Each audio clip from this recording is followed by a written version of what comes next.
5 minutes. Okay, we'll go for Mr. Delisle, and I'd like to thank you for having this hearing here today. I think one of the reasons why people feel so frustrated today compared to in their ability to live the American dream compared to 30 years ago is so many people have been led down the path to believe that a four-year degree is worthwhile. So it hurts them twice. First of all, they spend time not earning money when they should be earning money when they're young, or three ways. Secondly, they wind up deeply in debt. And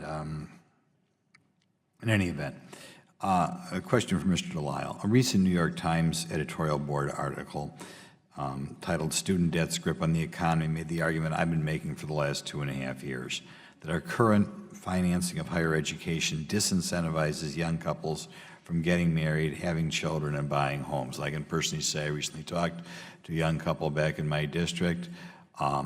Because of the income-based repayment schedule, they feel they wouldn't be afforded to get married. Given the huge amount of debt, they're in their early 30s. I don't know how they're ever going to be able to buy a house and have kids. Just horrible. But in any event, the New York Times article raised another important question we should be talking about, and that is, in general, the value of four-year college degrees and whether they're worth it. I'm going to ask you, did you happen to see the New York Times article? Good. And do you agree with the premise that we're sending too many kids to four-year colleges, in part kids who are underprepared for college, but also just kids who may be making more money with their brains and work ethic somewhere else? Well, so I read the article, and I'm always surprised that to hear that student debt is harming the economy, because that means higher education is harming the economy. Right. And I'm not I don't necessarily subscribe to that view. And to the extent that, you know, the examples that people have given here about students dropping out and having lots of debt, you know, I can tell you that we don't know how common that is, actually, because of the data on how much debt students have when they drop out. Is it common that they have a lot? Is it rare that they have a lot? There's really not good information on this, and the solutions that I've suggested, you know, aren't even necessarily consumer-facing. They're essentially the federal government making available data about its own program so people can check the numbers. Well, I'll ask you this question, and I don't know how you cannot know just from anecdotal evidence if you get out and about and talk to somebody. I mean, the number of people out there with huge student loans and a degree that does not lead to a job, you run into them all the time. Like I said, a couple weekends ago, ran into a couple early 30s. One guy I don't think ever graduated and is sitting there with tens of thousands of dollars of debt. The other gal the gal graduated with, I believe, over 50 grand in debt, I think, and a degree that's nowhere near related to the job she currently has. But what percentage of people currently going to a four-year university, or of all the people currently getting four-year degrees, what percent do you think should be getting four-year degrees in a traditional liberal college sort of setting?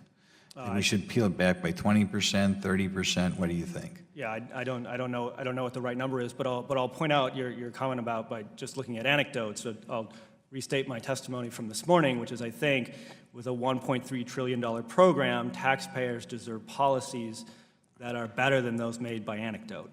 Okay, I'll give the rest of you a question since you presumably have an interest in this. Percentage-wise, compared to the number of students we currently have trying to work their way to a four-year degree, percentage-wise, how many should be choosing that path? Anyone of the other three of you want to take a stab on that? Yes, Dr. Schneider. Well, I'm not going to give you the exact percentage, but I will... Take a stab at it, right? Okay. Well, we know that only about 60% of the students in four-year schools graduate, and we know that not graduating has accumulated lots of debt and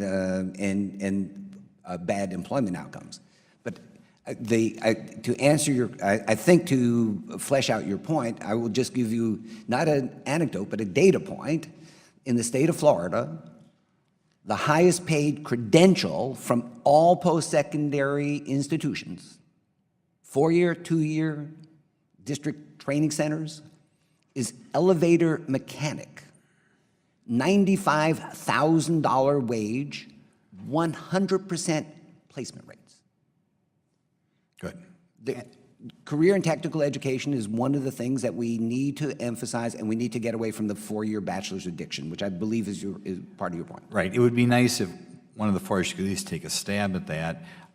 It is true, if you talk to technical colleges, you will find out people go to technical college after they have a four-year degree that didn't lead to a job. Same thing with trade schools, okay? People, rather than begin to go to the trade school at age 18 or 19, where they could be off and running and making a family-supporting wage at age 22 or 23, are going to the trade schools when they're 28 or 29, they've got a big student debt, and they finally get around to earning family-supporting wages when they're 30 or 31. I mean, those Mr. things Grothman, your